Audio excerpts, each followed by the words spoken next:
오늘부터 12장을 강해하겠고요. 오늘 말씀은 외식을 주의하라라는 제목이 되겠습니다.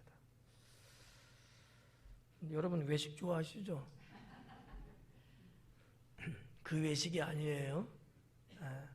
밖에 나가서 식사하는 외식을 말하는 게 아니고 거칠애적인 거, 그냥 보여주기 위해서 속과 겉이 다른 그 외식, 그거를 말하는 겁니다. 우리 목사님이 외식 주의하래라고 오늘부터 이제는 집에서 먹자 그러지 마시고 12장 1절부터 볼게요. 그동안에 무리 수만 명이 모여 서로 밟힐 만큼 되었다 그래요. 그동안에라는 어떤 시간적 단어를 썼는데 그동안이라고 하는 것은 뭐 다른 건 아니고요. 이 11장에서 볼 수 있는 시간입니다. 우리가 37절부터 우리가 지난번에 한 2주에 걸쳐서 쭉 봤죠. 그게 한 37절 정도 되는데 거기서부터 시작되는 거예요. 즉 예수님께서 바리새인의 초청을 받아서 어느 집에 들어갔죠. 그리고 거기에서 바리새인과 율법 교사에게 예수님이 말씀하시고 책망하셨다. 그 시간을, 그 장소를 말씀하고 있는 거라 보시면 될 것 같습니다. 그동안에, 그러니까 이게 얼마나 시간적으로 갔는지 모르지만 그렇게 오랜 시간은 아니었을 거예요. 그런데 그동안에 수만 명이 모였다는 거죠. 야, 정말 수만 명이 모였을까? 또 이렇게 생각하는 분들이 있어요. 저도 한 20%는 그렇게 생각해요. 정말 우리가 아는 그 만이라고 하는 수만 명, 그 뭐 5만 될 수 있고 뭐 7만도 될 수 있고 2만 될 수 있는 건데 정말 그런 사람이 모였을까? 이렇게 생각할 수 있는데 성경, 헬라어 성경 원어에는 정말 우리가 알고 있는 그 만의 숫자를 기록을 하고 있습니다. 그런데 그렇게 볼 수도 있고 엄청나게 많이 모였다는 것을 상징해서 수만이라고 기록해 놓을 수도 있고요. 뭐 지리적으로나 위치적으로 보면 그래서 얼마나 될까? 정말 몇만 명 그러진 않을 거예요. 왜냐하면 한 동네가 가지고 있는 사람의 수가 어느 정도는 고대 사회는 알 수 있거든요. 아무리 뭐 예를 들어서 가버나움이 큰 도시라 할지라도 그렇게까지 많지는 않았을 거고 많다고 해도 모든 마을 사람이 다 모이지는 않았을 텐데 아마 누가는 기록할 때 이렇게 우리가 이렇게 사람을 수를 세보잖아요. 세보면 셀 수 없을 만큼이라는 의미가 더 강하지 않을까 이렇게 생각됩니다. 제 생각이 틀렸는지 맞는지는 모르겠어요. 근데 하여튼 그렇다는 거죠. 왜냐하면 고대 사회에서의 그 숫자는 제일 높은 숫자가 만이에요. 만. 우리가 알고 있는 10,000명 있죠? 숫자 만이거든요. 뭐 10만, 100만, 1000만 이런 숫자가 없었던 시절이었다는 사실이죠. 그러면 더 많은 수는 어떻게 계산했을까? 뭐 예를 들어서 뭐 만에 얼마 뭐 이런 식으로. 그래서 요한계시록에도 만만이라는 단어를 써요. 그래서 만 곱하기 만 이렇게 해서 숫자를 계산하는 시대였기 때문에 아마 뭐 만에 하나, 만에 둘, 그럼 얼마죠? 만에 셋이면 얼마예요? 3만인 거죠. 이런 어떠한 숫자 개념이었다고 고고학적으로 이제 보고 있기 때문에 여기서 수많은, 분명히 많은 만이라고 기록이 됐어요. 근데 아마 셀 수 없을 만큼 가득 모였던 것 같아요. 이렇게 저희 이제 화장실에 발판이 이렇게 하나 있거든요. 거기에 촘촘히 이렇게 이제 이렇게 핏줄 가 있는 게 있어요. 그래서 때로는 그거 한번 쉬어봐요. 예. 이게 몇 칸인가? 앉아서 뭐 할 거야? 한번 쉬어봐. 근데 이게 많아요. 한참 쉬다 보면 헷갈려. 경험들 있으세요? 그런 경우? 수많은 그런 거야. 셀 수가 없는 거야. 셌다가 다시 쏟아서야 돼. 왜? 많다 보니까. 그래갖고 요렇게도 세보고 이렇게도 세보고 하는데 뭐 예를 들면 이제 그렇다는 거죠. 그래서 하여튼 그 동안에 말씀을 전하시고 그러는 동안에 무리 수만 명이 모여 서로 밟힐 만큼 되었다는 거. 발이 밟힐 만큼. 그 얼마나 많기도 많지만 사람들이 어떤 거에 발에 밟힐 만큼이면 빼곡하게 모였다는 거지. 틈이 없을 정도로 모였다는 얘기예요. 그러니 뭐 그런 사자성어 있잖아요. 인산인해. 하여튼 있어. 또 한 5분도 안 되면 벌써 눈이 감기기 시작해갖고 제가 이게 자꾸 그래갖고 좀 웃기는 말을 해드려야 그나마 눈이 그땐 떠. 내 죄는 아니다. 예수님께서 먼저 제자들에게 말씀하여 이르시되 바리새인들의 누룩 곧 의식을 주의하라 그래요. 사실 이 12장 1절서부터 오늘 다 읽지는 않았습니다만 12절까지의 말씀은 예수님이 뭐에 대해서 말씀하시는 거냐, 그 정말 의미가 뭐냐 이렇게 봤을 때 좀 상세히 좀 이렇게 좀 살펴보면 제자들에게 신앙의 절개를 지키라는 거다 이렇게 볼 수 있다는 거죠. 신앙을 버리는 자 되지 말고 끝까지 신앙을 지키는 제자가 되라 이런 말씀이라고 저는 봐요. 그런 내용은 문자적으로는 없는데 그런 걸 느낄 수 있다라는 거죠. 그리고 여기도 지금 보니까 예수님께서 먼저 제자들에게 말씀하여 그러거든요. 그러면 지금 예수님이 하시는 말씀의 대상자는 거기에 발에 밟힐 만큼 많은 사람이 모였어요. 그거를 수만에 이렇게 표현까지 했는데 누구에게 하신 말씀이냐라고 봤을 때는 제자들에게만 하신 말씀이었다라는 사실이죠. 사람은 많이 모였어요. 여기 여러분도 지금 많이 모였어요. 근데 여러분에게 다 해당되지 않는 말씀을 제가 전하는 경우가 있을까 없을까요? 있어요. 표시를 안 낼 뿐이에요. 뭐 주무시는데 뭐 말할 필요 뭐가 있어? 그렇잖아. 믿음이 아직 안 되는데 깊은 진리를 말한들 알아듣겠어요?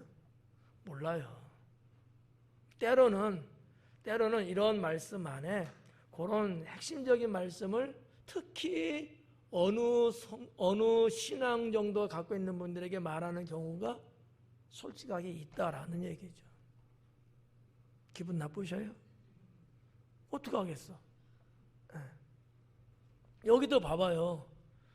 지금 우리 연세 드신 우리 집사님들, 이 연세하고 우리 젊은, 여기 지금 원준이도 있는데 젊은 층하고 무려 한 60년 차이나.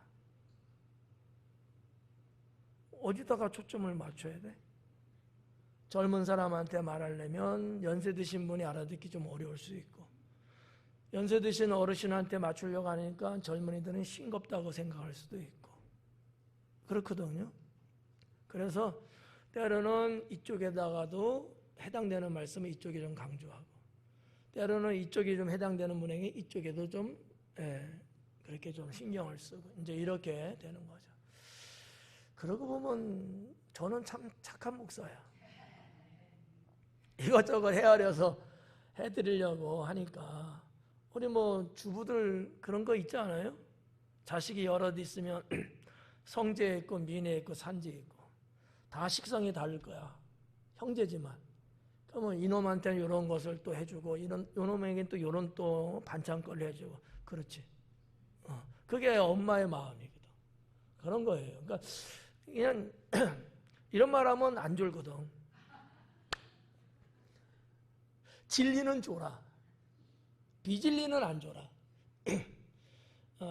이 12장에서 찾아볼 수 있는 어떤 특징적인 부분은 예수님이 그 수많은 사람들을 대상으로 하시는 말씀이라기보다는 예수님의 12 제자들에게만 주시는 말씀이라는 거죠. 그래서 아까 말씀드린 것처럼 너희는 신앙의 절개를 지켜야 된다. 이 말씀이 주안점이에요. 그러면 이제 여러분 이제 눈치 있는 사람은 이제 알아들었을 거야. 나도 오늘 말씀을 들을 만한 사람이 돼야지. 그래, 그게 좋아요. 근데 나는 뭐 해당 사항 없다. 또 이러면 또 그렇지. 어떤 분이 되셔야 될까? 말씀을 내가 어떤 것이든지 다 받아들일 수 있는 정도의 신앙을 갖고 있는 성도가 돼야 된다라는 거예요. 괜히 했다 말을. 그래서 이제 그 예수님께서 먼저 제자들에게 말씀했다는 거, 이게 바로 그 힌트예요. 이 앞부분은 제자들에게 하시는 말씀이었다라는 거죠. 바리새인들의 누룩 곧 외식은 주의해라. 바리새인들의 누룩이에요. 이 누룩이라는 것이 쥐메스라고 하는 단어인데 이게 어떻게 보면 위선이거든요. 단어의 뜻은 아니지만 의미가 그렇다는 거예요. 누룩은 맞는데 누룩이 가지고 있는 의미, 그건 위선을 말하고 있는 것이다. 바리새인들의 위선, 거짓된 거, 이거 주의하라는 거거든요. 제자들도 그렇게 갈 수 있어요. 누구든지 그렇게 갈 수 있어요. 우리라고 예외는 아니죠. 여러분들이 이렇게 하나님 믿는 성도로서 지금 이렇게 예배를 잘 드리고 계시잖아요. 근데 어떤 사람은 그렇지만 위선의 예배를 드리고 있는 사람도 있을 수 있다라는 거죠. 안과 겉이 달라요. 내 속마음과 겉생각이 다른 거지. 그건 위선이에요. 쉬운 말로 말하면 위선은 뭡니까? 속이는 거거든요. 거짓 위자를 써 속인다는 얘기예요. 진실이 아니면 속이는 거죠. 이 위선을 주의하라는 거예요. 그러니까 외식과 위선은 어떤 의미에서 같은 거예요. 우리 한자적으로 조금 다른 거지. 외식은 단어, 우리 국어사전적으로 말하면 외식은 뭐냐? 겉으로 보여주는 게 외식이에요. 위선은 겉과 속이 다르다는 게 위선이거든요. 근데 같은 계열이야. 같은 계열. 그러니까 누룩을 조심하라, 위선을 조심하라, 곧 그들의 외식을 조심하라. 그러니까 바리새인들의 당시의 외식은 뭐였다? 그러면 위선이었다라는 얘기죠. 바리새인들이 당시에 백성들에게 보여주었던 모습이 있잖아요. 그건 위선이었다는 거죠. 거짓이었다는 거예요. 겉으로만 보여주는. 그래서 예수님이 하신 말씀이 뭐였다고 그랬어요? 회칠한 무덤. 회칠한 무덤. 이미 수십 년, 수백 년 돼갖고 그 무덤이 다 썩었어요. 냄새 나는 거야. 근데 이제 막 무덤 쓴 거라고 알게끔 거기다 횟가루를 뿌렸다는 거예요. 그게 회칠한 무덤이거든요. 백성들을 속이는 행위를 은유적으로 표현한 거거든요. 이런 주님의 말씀을 우리가 보면서 나는 어떤가라는 거 생각해 볼 수 있기 바라요. 내가 정말 하나님 믿는 게 정말 마음의 중심을 갖고 하나님을 믿고 있는지, 아니면 때로는이에요. 때로는 교회 가기도 싫은데 그래도 또 안 갈 수는 없잖아. 그래서 오게 되고, 오늘 말씀은 너무 진부해, 너무 지겨워, 나하고 상관도 없는 것 같아, 그래서 또 목사님 나만 쳐다보는 것 같거든. 그러니까 또 안 그런 척하고 또 그래야 될 것 같고, 이런 등등의 부분들이 내 모습 속에도 있을 수 있다. 근데 이거 조심하라는 이유는 뭘까요? 거기에 빠지면 죽는다는 거죠. 그래서 이따가도 나옵니다마는 지옥이라는 말씀까지 주님은 하셨어요. 지옥은 어떻게 된 거죠? 지옥 가면 죽는 거잖아요. 그러니까 상당히 좀 무게감이 있는 말씀을 예수님은 당시에 하신 거예요. 일반 백성들한테 이 말씀을 하기는 버거워. 크게 그들에게는 크게 상관되지 않을 수도 있어요. 그런데 제자들은 누굽니까? 주님을 따라서 십자가를 지고 후대에 온 땅에 복음을 전할 자들이거든요. 근데 이들에게 있어서는 뭐가 중요하게? 신앙을 지키는 게 중요해요. 말이 좀 이상하게 들릴지 모르지만 많은 사람들이 예수님 복음 전하는 그 당시에 얼마나 많이 따라다녔어요. 가는 곳곳마다 모였고 주님의 능력과 이적의 현장에서 보고 들었단 말이죠. 그렇지만 이들이 다 주님을 진실로 믿는 자들은 아니었다라는 거죠. 숫자는 많아요. 오늘날도 교회도 그럴 거예요 아마. 교회 안에 숫자는 많아요. 교인들의 수는. 그러나 그 모두가 다 하나님 나라 백성은 되지 않을 것이다라는 거죠. 예수님 예루살렘 입성할 때 호산나 찬송하리로다 다윗의 자손이요 라고 고백했던 자들이에요. 근데 정작 주님이 고난받으시고 십자가 지실 때는 어땠어요? 다 죽여라 그랬거든요. 한 입에서 두 가지의 소리가 나온 사람들이에요.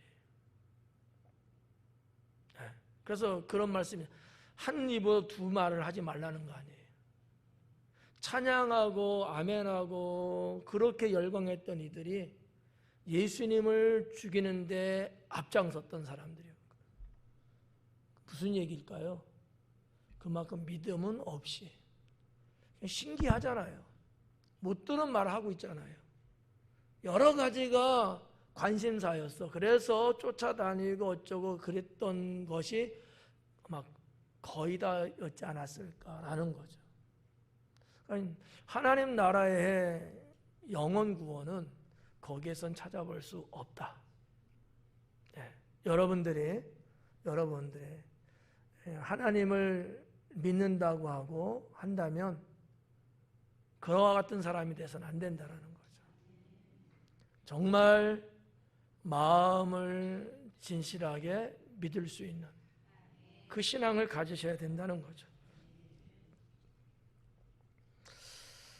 그 정도만 말씀을 1절에서 드릴게요. 2절에 보면 감추인 것이 드러나지 않을 것이 없고 숨긴 것이 알려지지 않을 것이 없다 그래요. 감추인 것이 드러나지 않을 것이 없고 숨긴 것이 알려지지 않을 것이 없다. 결국은 다 드러난다는 거거든요. 하나님은 어떤 분이시냐? 감찰하시는 하나님이시다. 속속들이 다 알고 계시는 분이시다. 여기 7절에서도 이런 말씀을 했잖아요. 머리털까지도 다 세신다.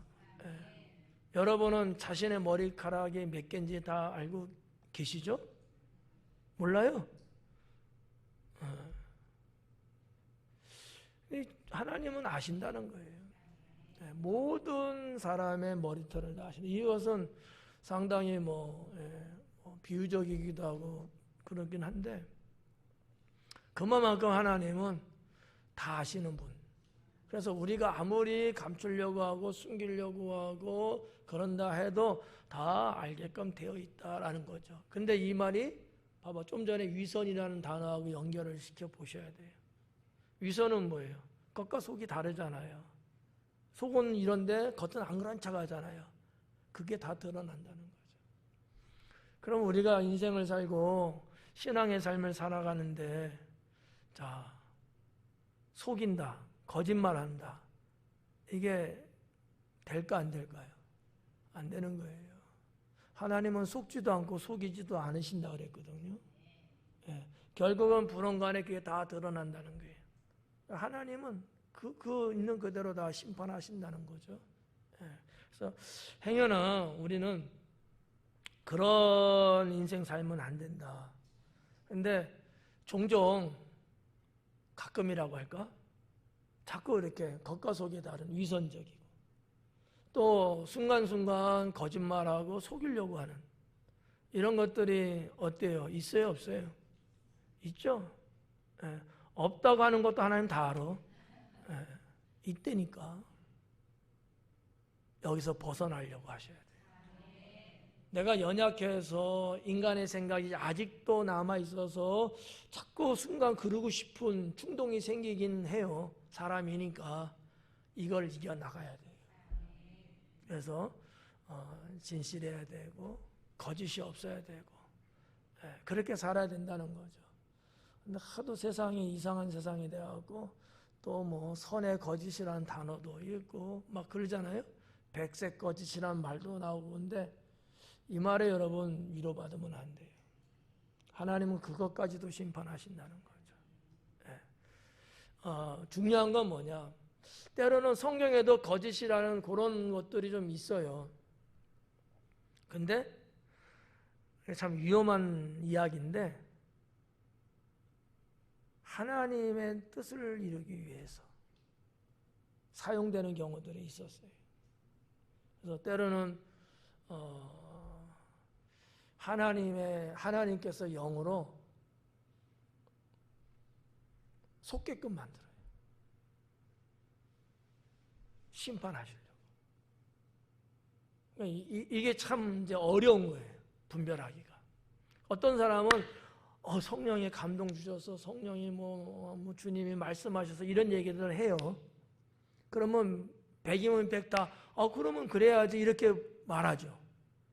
때로는 하나님이 그 사람을 속게 하기 위해서 속아서 심판받게 하려고 그렇게도 찾아오신다라는 거죠. 그럼 뭐를 보면 뭐를 보고 알아야 될까? 내 원래 행위가 어떠냐를 봐야 돼요. 내가 잘못됐는데 하나님이 하라는 거야. 그럼 어느 쪽으로 맞다고 봐야 돼요? 하나님이 하라는 게 맞을까요? 내 행위 잘못된 게 그게 맞는 걸까요? 내가 잘못 살고 있는 게 그게 정답이야. 그런데 하나님이 심판하기 위해서 나보고 계속 하라는 거야. 그런 마음을 준다는 얘기지. 근데 분별을 못하는 분은 하죠. 내가 잘못하고 있는 건 생각지도 않고 잘못하고 있는데도 해요. 계속. 당연히 심판받죠.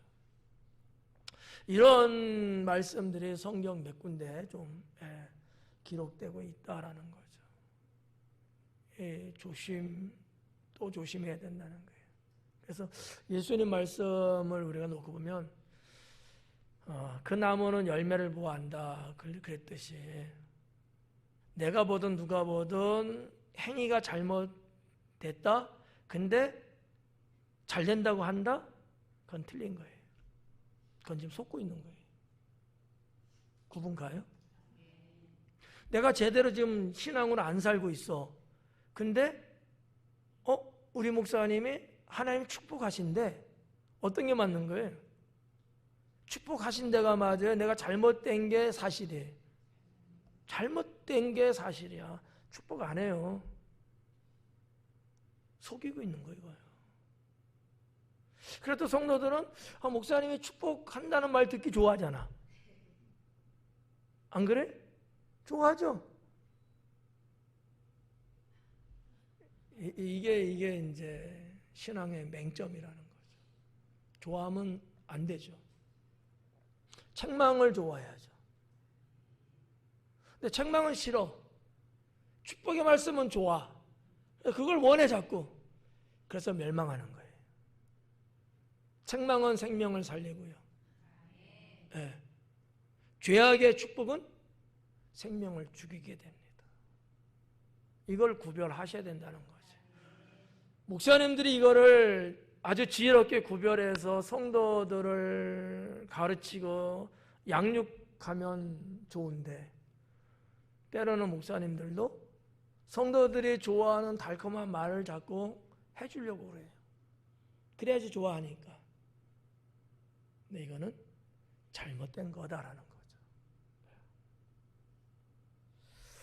그래서 진리는 외롭고 힘들다는 거예요. 바른 말을 해주고 바르게 양육하려면 바로 저항에 부딪혀요. 성도들의 저항에. 그러니까 힘들지. 그러니까 힘들기 싫으니까 알았어, 그래 해 이렇게 허용을 한단 말이에요. 그래서 하나님의 속성 속에는 허용이라는 게 있어요. 예를 한번 들어볼까요? 이스라엘의 초대 왕을 세우는 문제에 있어서 이스라엘 백성들은 우리에게도 왕을 좀 세워주세요 그래요. 그 전까지는 뭐였어요? 하나님이 직접 다스리는 나라였거든요. 근데 이게 너무 무거운 거야. 하나님이 직접. 그러니까 가만히 보니까 주변의 이방 나라들은 사람이 다 하는 거예요. 왕이라는 존재가. 이게 훨씬 쉽고 편해 보이는 거예요, 이게. 그래서 우리에게도 왕을 좀 세워달라 하고 땡깡을 부리죠. 하나님의 허용이에요. 허용은 축복이 아니에요. 그러고 나서부터 이스라엘 백성들은 하나님께부터 점점 멀어지기 시작하고, 왕으로 세움받은 사람은 오히려 백성들을 죄악으로 이끌어가는 역할을 많이 해요. 대부분이. 이스라엘 멸망은 처음에 그렇게 시작됐다라는 거죠. 이게 성경이에요. 우리의 신앙의 삶이 성경을 그냥 읽는 게 사실은 중요한 건 아니에요. 물론 성도님들이니까 그냥 읽는 거면 그래도 잘하는 거죠. 근데 그 말씀이 뭔지를 전체적으로 부분적으로 잘 모르잖아요. 이런 부분들을 또 가르쳐 주는 게 이제 주의 종의 역할인데, 하여튼 좀 그래요. 감추인 것이 드러나지 않는 게 없고, 숨겼다 해도 알려지지 않는 게 없다. 다 알려진다. 그럼 뭐야? 처음부터 솔직하게, 똑같이, 겉과 속이 똑같이, 말과 행동을 똑같이, 말과 행동을 똑같이, 그래야 되지 않느냐. 저는 기도하는 기도 제목 중에 하나, 예전에 제가 한번 말씀드린 것 같은데, 여러분이 대피 기도해도 그렇고 저 스스로 기도해도 그렇고 이런 기도예요. 하나님, 입술로 주님 앞에 기도한 그 내용대로 살게 하옵소서. 이런 기도를 저는 해요. 대피 기도 하시잖아요. 그러면 잠깐 기도 끝나고 반주할 때 묵상 기도하잖아요. 그때 저는 그 기도를 꼭 해요. 하나님, 기도한 저 기도의 내용대로 살게 하옵소서. 왜 그럴까요? 여러분의 목사가 참 기이하게 생겼잖아. 그죠? 이상하죠? 말만 하고 그렇게 안 살 수 있거든. 기도만 말만 하고 그렇게 안 산다는 거지. 위선이죠. 그런 신앙 되지 않게 하기 위해서 제가 서포트를 해드리는 거예요. 누가 기도해도 다 똑같아요. 목사는 뒷마무리를 그렇게 한다는 거죠. 그래서 성도들의 기도가 정말로 그렇게 삶 속에서 실천되고 열매 맺고 할 수 있도록, 그게 저의 목이에요. 물론 뭐 모든 분이 다 그런 건 아니지만, 오늘 이 말씀, 위선이라고 하는, 누룩이라고 하는 이 개념이기 때문에 이런 말씀을 좀 드렸고, 자, 하여튼 다 드러나요. 자, 1절에 있는 말씀의 누룩을 한번 점검하고 3절로 넘어갈게요. 3절이나 2절이나 같거든요. 누룩의 특징, 효과? 뭘까요? 누룩은 뭔지 다 아시죠? 몰라요? 누룩의 효과가 뭐예요? 부풀게 하는 거죠. 그 1차적인 거예요. 2차적은 뭘까? 전부. 누룩이 한번 끼면요, 고기만이 아니고 그 전체 다 퍼진다는 거예요. 누룩은 성경에서 죄를 말하고 있거든요. 죄가 한번 어느 부위에 딱 들어오면요, 고기만 부풀게 하지 않아요. 고기만 썩게 하지 않아요. 퍼진다는 거지. 그 속도가 상당히 빠릅니다. 그래서 무교절 때는 누룩을 넣은 빵을 안 만들어요. 누룩 없는 빵이죠. 누룩은 죄이기 때문에. 이 누룩을 조심하라는 거예요. 이 누룩을. 그래서 2절에 감추인 건 얘기하셨죠. 3절에 보니까 이러므로 너희가 어두운 데서 말한 모든 것이 광명한 데서 들리고, 어두운 데서 말한 모든 것이 광명한 데서, 환한 데서 다 마이크처럼 다 듣게끔 했다는 거예요. 캄캄한 데서 말했어. 근데 그 말 그게 다 환한 데서 다 알려진다는 거지. 이게 뭐예요? 어두운 데는 뭐예요? 죄악을 일삼고 이런 음침한 곳이잖아요. 거기서 아무리 서로 막 이렇게 말해도 환한 데는 어디예요? 주님이 거하시고 그런 곳이잖아요. 다 알게끔 한다는 거죠. 아무도 모를 거야. 본 사람도 없는데 뭐. 이런 생각들을 하거든요. 그러나 주님은 속일 수 없다라는 거죠. 또 너희가 골방에서 귀에 대고 말한 것이 지붕 위에서 전파되리라. 골방에서 귀에 대고 말했대요. 이 골방이라는 게 여러분, 골방이 뭘까? 골방. 골 파고 있는 방. 골방이 뭐예요? 에? 아는 것 같은데 표현하기는 어려워요? 에? 자신 있게 말해봐요. 골방이 뭐예요?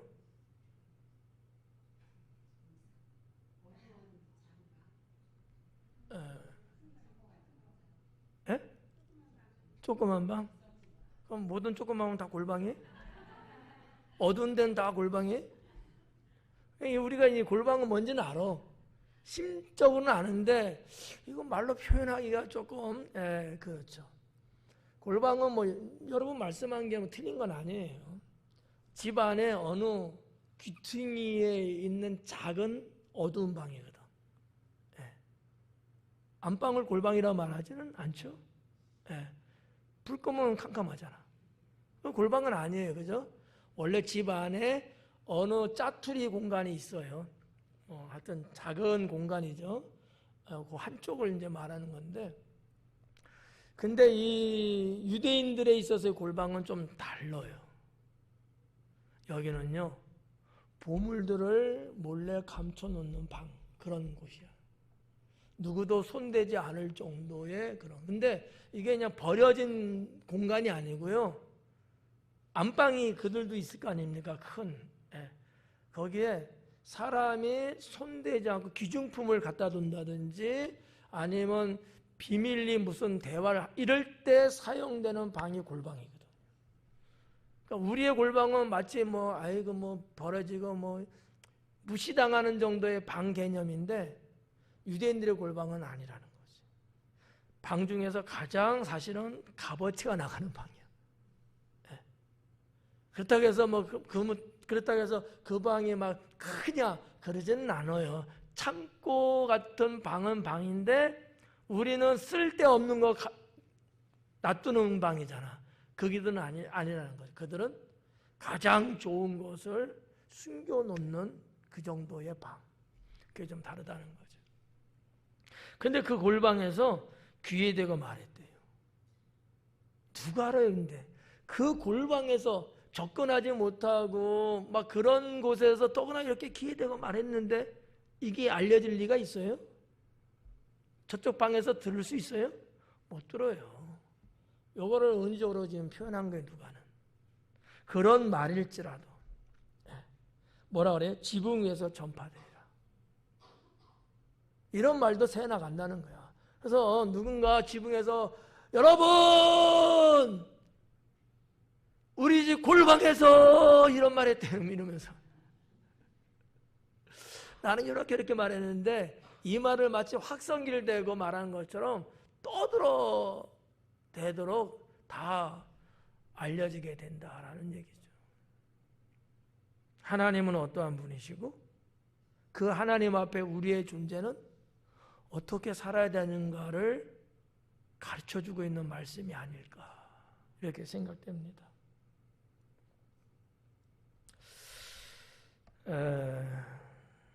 어르신들이 많아서 어려운 단어, 원어는 다 뺐어요. 4절에 내가 내 친구 너에게 말하노니 몸을 죽이고 내가 내 친구 너에게 말하니. 자, 누구한테 지금 말하고 있는 거라고 그랬죠? 제자들. 여기서 예수님은 그들을 뭐라고 불렀어요? 친구라고 불렀다는 사실이죠. 네. 친구래요. 가끔 나사로도 친구라고 호칭을 했었거든요. 근데 거의 없어요, 친구라는 단어는. 근데 제자들은 예수님이 그 정도로 마음에 품었다는 거죠. 친구 정도. 예. 우리가 이제 뭐 헬라어로 이제 친구하면 이제 필레아, 사랑, 친구, 형제간의 이런 친구간의 우정 이렇게 말하거든요. 원어에도 그렇게 나와 있어요. 친구라고 본 거예요. 내가 내 친구 너희에게. 누구 친구? 내 친구. 예. 나의 친구. 상당히 막역하다는 얘기지. 가깝다는 얘기잖아요, 친구니까. 예수님은 그렇게 제자들을 보셨고 그 말씀을 하신 거예요. 몸을 죽이고 그 후에는 능히 더 못하는 자들을 두려워하지 말라. 이게 이제 제자들이 향후에 앞으로 두려워할 것을 주님은 아셔요. 그리고 믿음을 배반하고 떠날 것도 아셔요. 여기에 대한 아마 말씀이 아닐까 이렇게 생각하는 거예요. 그래서 초대 말씀드린 것처럼 신앙의 절개를 지켜야 된다. 그 얘기를 드린 거예요. 몸을 죽이고, 몸 죽이죠. 목숨 끊는 거예요, 이건요. 몸을 죽인다는 것은. 그 후에는 능히 더 못하는. 그 후에는 능히 더 못해요. 목숨이 끊어져서 생명이 끊어졌어. 그 후에 어떻게 돼요? 그 후에는 죽이지 못해. 영혼은 죽이지 못한다는 표현이거든요. 사람의 목숨은 끊어도 영혼은 죽이지 못하는 자들, 그들을 두려워하지는 말아라. 이 얘기예요. 그러면 그들이 누굴까요? 원론적인 사탄이고요. 사탄이 우리를 해쳐갖고 그럴 수는 있어요. 또 때로는 사람이죠. 사람이 물리적으로 힘을 가해갖고 사람을 죽이잖아요. 이런 자들은 있는데 그들을 두려워하면 안 된다. 라고 본다면 예수님은 뭐를 두고 하신 암시적인 말씀일까? 일반 백성은 아니에요. 빌라도 세력들, 그리고 그들을 이용하는 사탄, 그들을 하는 얘기죠. 그들을 두려워하지 마라. 왜냐하면 제자들도 장차 그들에 의해서 붙잡히고 고문당하고 죽임을 당하고 이 전철을 밟게 되거든요. 이거를 예수님이 미리 언급하고 있는 것인데 두려워하지 마라. 그래서 예수님의 제자들은 가룟 유다 빼고는 다들 순교를 하고, 물론 요한만큼은 뭐 순교는 아니고 일반 죽음을 맞이했습니다만은 그때 제자들의 죽음의 현장에는 두려움이 없었다라고 문헌 또 전원에는 이야기하고 있습니다. 아주 당시 각각의 형틀과 형벌로 죽어요. 예를 들어서 뭐 칼에 한 방 빡 찔려가고 죽었다. 뭐 현대 같으면 총 한 방 맞고 죽었다. 이러면 간단하잖아요. 아닌 거예요. 가정 고문을 받으면서 긴 시간 동안 고통을 느끼면서 죽었거든요. 아마 가장 쉽게 죽은 분은 아마 예수님 제자는 아니지만 사도 바울이올 거예요. 그분은 단두대에 목이 잘려서 순교를 했거든요. 자, 아무튼 여기 이제 예수님의 말씀 4절, 내가 내 친구 너에게 말하느니 몸은 죽이지만 그 후에는 죽이지 못하는 자들 두려워하지 말라. 두려워하지 말래요. 그리고 5절에 마땅히 두려워할 자를 내가 너희에게 보이리니. 마땅히 두려워할 자가 있다. 너희가 정말로 두려워할 자가 있다. 따로 있다. 그 얘기죠. 뭐냐? 죽인 후에 또한 지옥에 던져놓는 권세에 있는 그를 두려워해라. 하나님이죠. 정말 우리 인생이 두려워해야 될 대상은 사람이나 귀신이나 사탄이 아니고 하나님이시다라는 거죠. 하나님이시다. 하나님은 창조하셨을 뿐만 아니라 창조된 것을 거둬들이기도 하시고, 우리를 세상에 태어나기도 했지만 다시 우리를 또 거둬들이시는 분이시고요. 하나님은 천국만 다스리는 분이 아니고 지옥도 다스리시는 분이거든요. 다만 지옥을 누구에게? 사탄에게 관리하게끔 한 것뿐이에요. 그러나 그 지옥도 하나님에 의해서 다스려지고 있다는 거죠. 여러분의 거실은 여러분 손에 달렸고, 그러나 여러분의 화장실도 여러분 손에 달려 있잖아요. 청소하는 사람 따로 있겠지만, 뭐 이런 것처럼 천국과 지옥 모든 게 다, 지옥도 하나님이 창조해서 만들어 놓은 거기 때문에 모든 것이 다 하나님의 권한에 있다. 이런 하나님을 너희가 두려워해야 된다라는 거죠. 6절 말씀 보니까 참새 5마리가 두 아사리온에 팔리는 것이 아니냐 그래요. 참새 5마리. 야, 이 동네도 참새가 있어요. 5마리입니다. 근데 두 아사리온에 팔린대요. 근데 이 아사리라는 것은 로마 화폐거든요. 아사리온이 유대 화폐가 있고 로마 화폐 있고 각 나라마다 화폐가 있잖아요. 우리도 뭐 있듯이. 근데 이 아사리온은 어느 정도의 가치가 있는 돈이냐? 1 아사리온이 1 데나리온의 16분의 1 정도 돼요. 1 데나리온이 예를 들어서 우리가 보통 10만 원 잡잖아요, 그냥. 그러면 1 아사리온은 한 6천 몇백 원 정도 돼요. 그러면 두 아사리온이거든. 그러면 한 1,300원 정도? 1,300원. 1,300원 갖고 참새 5마리를 살 수 있다는 거지. 그러면 이 참새는 몸체가 좀 작아요. 근데 누가는 왜 이런 것들을 기록했을까? 저도 언젠가 만나면 한번 물어보고 싶은데, 그 당시에 가난한 노동자가 먹는 음식, 그것도 고기류가 참새였어요. 그 정도 가난하다는 거죠. 다른 건 사 먹을 수가 없어.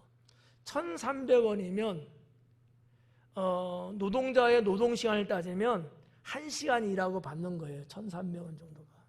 시급이야. 그러면 참새 한 5마리 사갖고 식구가 같이 먹을 수 있는 거예요. 가난해요? 아니면 부유해요? 가난하잖아. 저는 뭐 이 참새 잘 모릅니다만은 참새를 잡아서 만약에 불에 구워 먹는다고 했을 때 그 먹을 수 있는 양이 얼마나 되겠어요? 요만큼 정도 되지 않을까요? 요만큼. 5마리예요. 당시 식구들은 그 정도 됐은 것 같아. 대여섯 명 이렇게. 그러니까 한 명이 요거 하나 먹는 거야. 이게 가난한 노동자의 식사예요. 얼마나 여러분 찌들게 사는 겁니까? 작다는 것을 지금 말하고 있는 거야. 작다. 참새 5마리가 두 아사리온에 팔리는 것이 아니냐. 그러나 하나님 앞에는 그 하나도 잊어버리는 바 되지 아니하는도다. 참새가 그렇게 보잘것없고 시시하고 사람들이 볼 때도 별거 아닌 것 같은 그런 존재인데, 그럼에도 불구하고 하나님은 이 참새를 다 기억하신다는 거죠. 버리지 않는다는 거예요. 챙기신다는 거거든. 근데 참새하고 너희하고 누가 더 중요하냐? 제자들이 더 중요하죠. 참새도 그러시는 하나님이신데 너희는 어떻게 하시겠느냐? 더 귀하게. 그래서 뭐하지 마라? 두려워하지 마라 라는 말씀이 7절까지의 예수님 말씀이 되겠습니다. 6절을 이제 그렇게 정리를 하면 될 것 같아요. 7절에 너희에게는 심지어 머리털까지도 다 세신 바 되었나니. 머리털까지도 다 세신 바 됐다. 이 말은 무슨 의미냐? 하나님께서는 다 알고 계신다. 이런 말씀이겠죠. 하나님께서는 다 알고 계신다.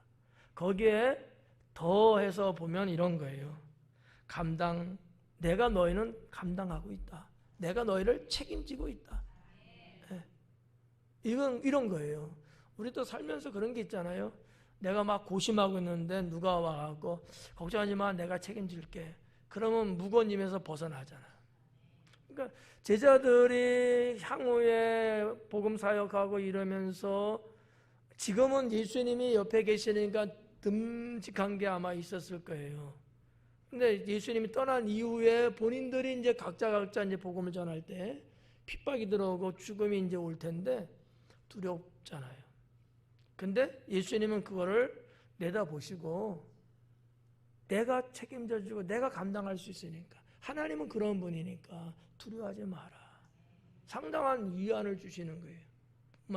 뿐만 아니라 위안뿐만 아니라 용기도 주고 계신다라는 거죠.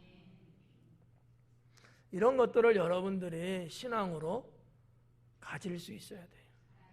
그냥 뭐 교회 가지 뭐 이런 신앙 갖고는 안 돼요. 내가 지금 믿고 있는 하나님이 어떠한 분이시고 내 삶에 어떻게 역사하시고 그 하나님을 믿으면서 나는 어떻게 살아갈 것인가, 이런 것들을 이 말씀을 이렇게 통해서, 하나님은 나의 모든 걸 다 알고 계셔. 다 지켜보고 계셔. 오늘날로 말하면 한국어로 말하는 CCTV 같은 거야. 한국에서는요 범죄 저질러도 다 잡혀요. 거의 98%, 9%. 왜? CCTV가 너무 많아. 범인을 잡는 데 있어서 과학적인 수사도 물론 있지만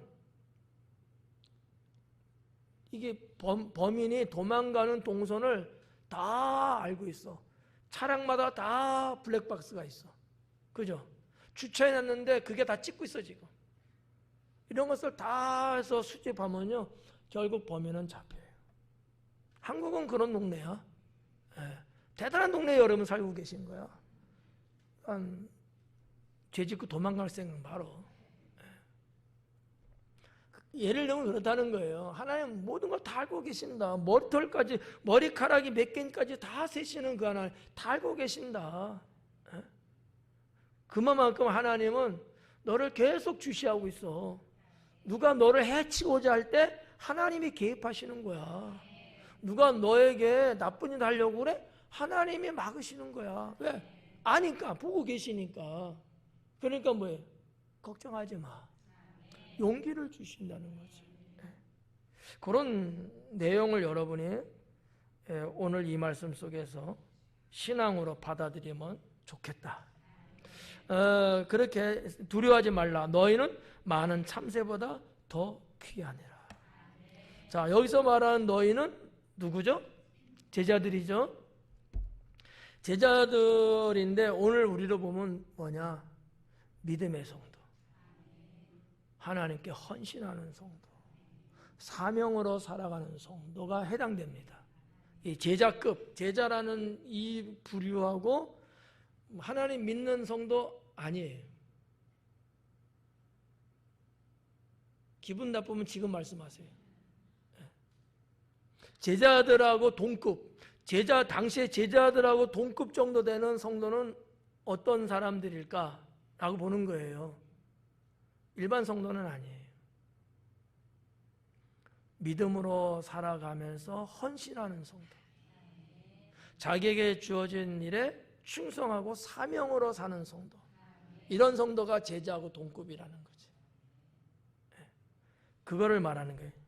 너희는 많은 참새보다 더 귀하니라.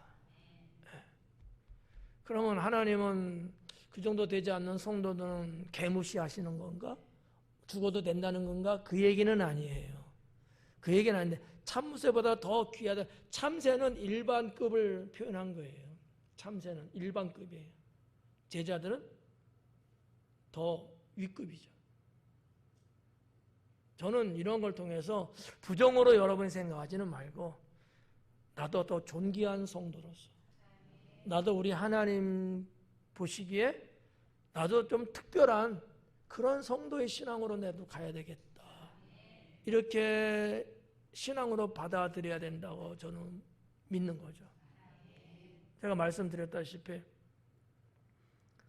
목자에게는 지팡이가 있고 막대기가 있다. 막대기는요, 그냥 이렇게 쓰다가 그냥 버리고 가는 거예요. 지팡이는 안 버려요. 끝까지 목자 손에 있는 거야. 저기 천막에 들어가잖아요. 목자가 양을 다 해서 이제 끌고 해서 이제 집으로 들어갔잖아요. 지팡이는요, 목자 천막 안에 세워놔 이렇게. 안 버려요. 그러니까 막대기가 되면 안 되고 지팡이가 돼야 된다는 거죠. 이 지팡이가 인간관계에서는 어떤 존재냐? 친구인 거예요. 친구. 예수님 친구라고 오늘 나왔기 때문에 주님의 친구가 돼야 된다. 나사로 봐봐요. 죽었는데도 당시에 여러분 죽은 사람이 나사로밖에 없었겠어요? 엄청나게 많잖아요, 죽은 사람. 근데 나사로는 주님이 살려요. 왜? 친구야. 그래서 죽은 나사로를 보면서 주님이 눈물을 흘리셔요. 주님이 눈물 흘리는 경우가 그렇게 없거든요. 제가 볼 때는. 그 정도로 친구는 이렇게 품 안에 있는 존재. 내가 네 안에, 네가 내 안에. 이 관계가 친구고요. 찬송가에서는 그걸 막역하다는 단어로 썼어요. 오늘 7절까지 보면서 우리도 주님이 말씀하신 것처럼 신앙의 절개를 지키고 신앙을 지키면서 때로는 힘들고 고단하고 위협이 와서 고난이 돼도 신앙을 지키자. 나 혼자 있는 게 아니고 언제나 나를 지켜보시는 하나님이 계셔서 해함을 당하지 않도록 하나님이 도우신다. 이런 말씀으로 결론을 맺겠습니다. 기도합니다.